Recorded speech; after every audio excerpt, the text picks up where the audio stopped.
Death by Day player. Fox once turned Deadpool into a silent Frankenstein monster. Yet somehow that same character came back to redefine superhero movies forever. Few comic book characters had a messier journey than Deadpool. I mean, from almost forgotten experiments to a billion-dollar franchise. His story's full of chaos. Here's the crazy part. Deadpool is now one of the most beloved superheroes worldwide. But rewind just a few years, and Fox treated him like an afterthought. No solo plans, no respect, barely even recognition. Yet instead of staying buried, Deadpool clawed his way back. His comeback didn't just save the character, it changed the entire superhero movie landscape. Seriously, how many comic icons can say they bounced back this hard? And here's where it all started. Deadpool wasn't born as the wisecracking anti-hero we know today. Back in the early 90s, artist Rob Liefeld designed him under heavy influence from Cable and other gritty image comic-style characters. His mask, his weapons, even his attitude, all screamed 90s edgy, and fans noticed he looked suspiciously like DC's Deathstroke, down to the swords, mercenary background, and even a similar name, Slade Wilson versus Wade Wilson. But wait, this is even wilder. Deadpool's first comic appearance wasn't as a hero, he was a villain. In New Mutants number 98, he shows up to fight Cable, with none of the traits that define him today. No humor, no fourth wall breaking, no goofy charm, just a generic assassin in red spandex. If you only knew him from that issue, you'd never imagine he'd become Marvel's breakout comedy goldmine decades later. Now here's the twist.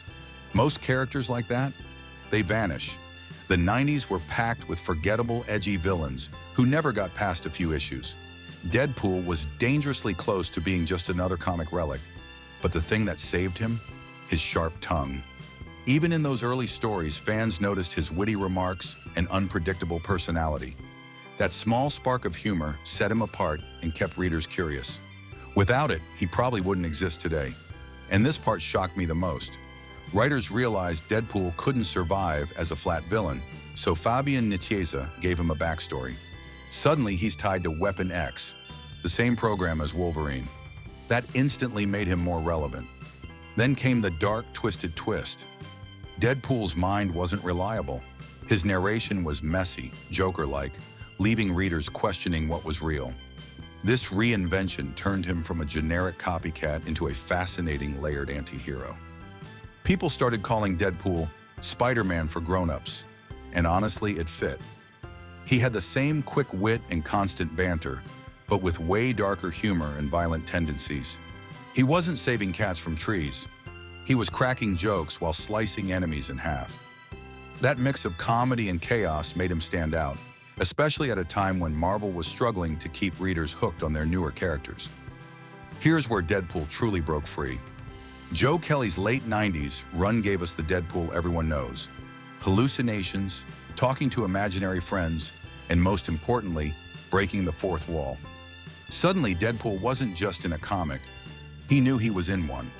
That creative chaos made him unpredictable and hilarious.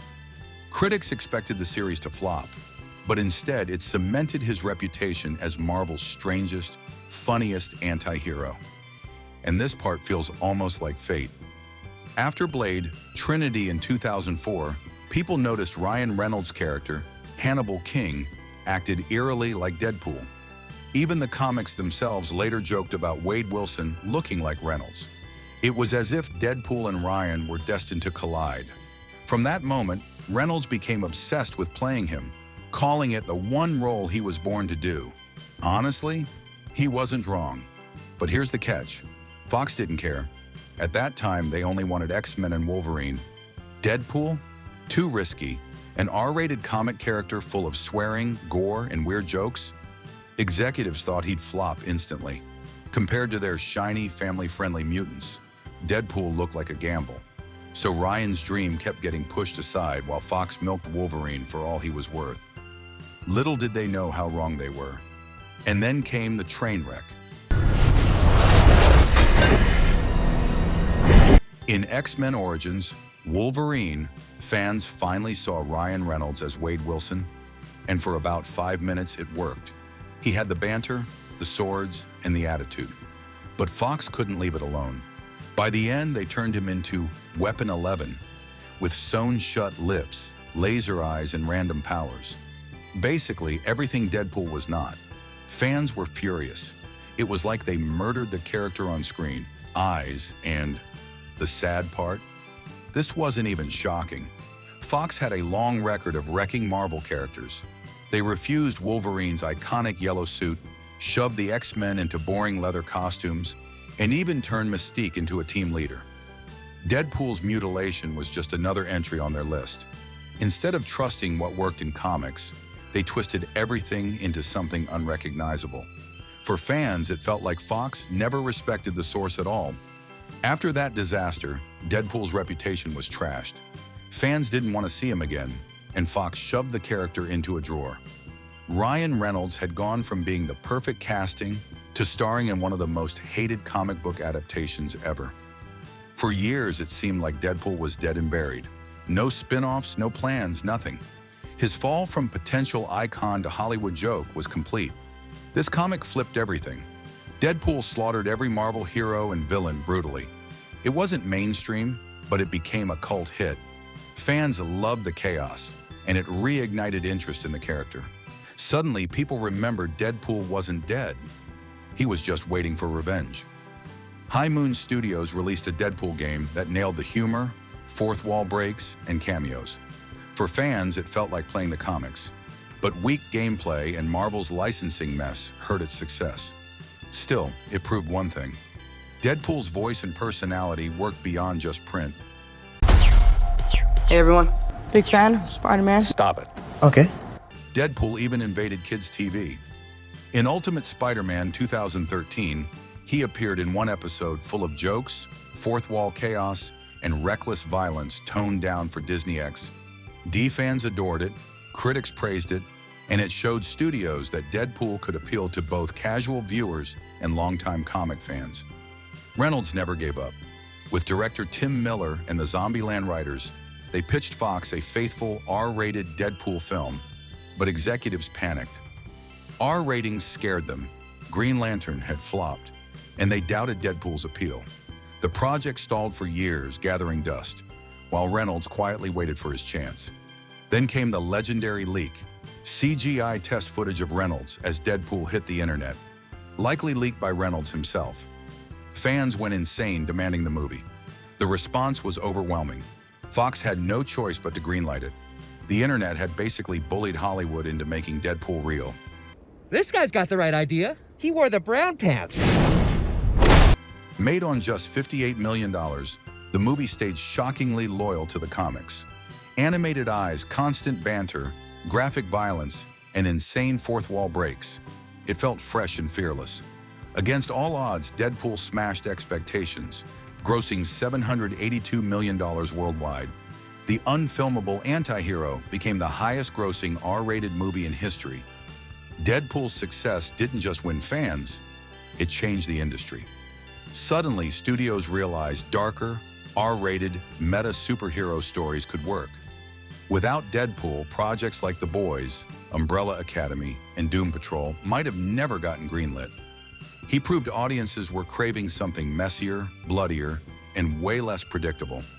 With a bigger $110 million budget, the sequel went all in. We got Cable, Domino, Juggernaut, the X-Force, and hilarious cameos like Brad Pitt. It balanced insane comedy with real emotion, especially Deadpool's lost storyline. Fans loved it, critics praised it, and the film grossed $785 million worldwide. When Disney bought Fox, Deadpool's future got shaky. Fans worried the R-rated tone would vanish under Disney's family-friendly brand. Marvel Studios stayed quiet, and Ryan Reynolds admitted he wasn't sure Deadpool could even exist in the MCU. For a while, it felt like Deadpool was stuck in limbo. For this fight, it's not gonna be easy. Baby knife. You shoot the double, you take him down. Behind the scenes, Ryan Reynolds kept fighting. He wrote and submitted 18 different drafts, trying to crack the perfect sequel. Kevin Feige was cautious and nervous about tone, and Hugh Jackman insisted he was done with Wolverine after Logan. Everything felt stalled, like the Deadpool franchise might not recover again. But then came the miracle. Hugh Jackman reflected on his career and realized he missed Wolverine. Out of nowhere, he called Ryan Reynolds and agreed to return. Fans couldn't believe it. Suddenly, Deadpool 3 wasn't just alive again, it became one of the most anticipated superhero projects in years. At one point, Ryan and the team even pitched a hilarious prank. Deadpool 3 would open as a fake bad cop movie called Alpha Cop, starring Reynolds and Jackman in disguise. Then midway, it would flip into the real Deadpool story. Disney rejected it, but it shows their creative chaos. The reveal was legendary. In 2022, Ryan posted a video casually confirming Hugh Jackman's return, breaking the internet instantly. Set photos showed Wolverine's comic-accurate yellow suit for the first time. Then the teaser trailer dropped, pulling 365 million views in 24 hours. The most watched trailer in history. Hype exploded. The movie delivered everything fans wanted: bloody fights, insane comedy, heartfelt moments, and a multiverse packed with cameos. Deadpool finally clashed with Wolverine on screen in all its chaotic glory. It felt meta, violent, and emotional.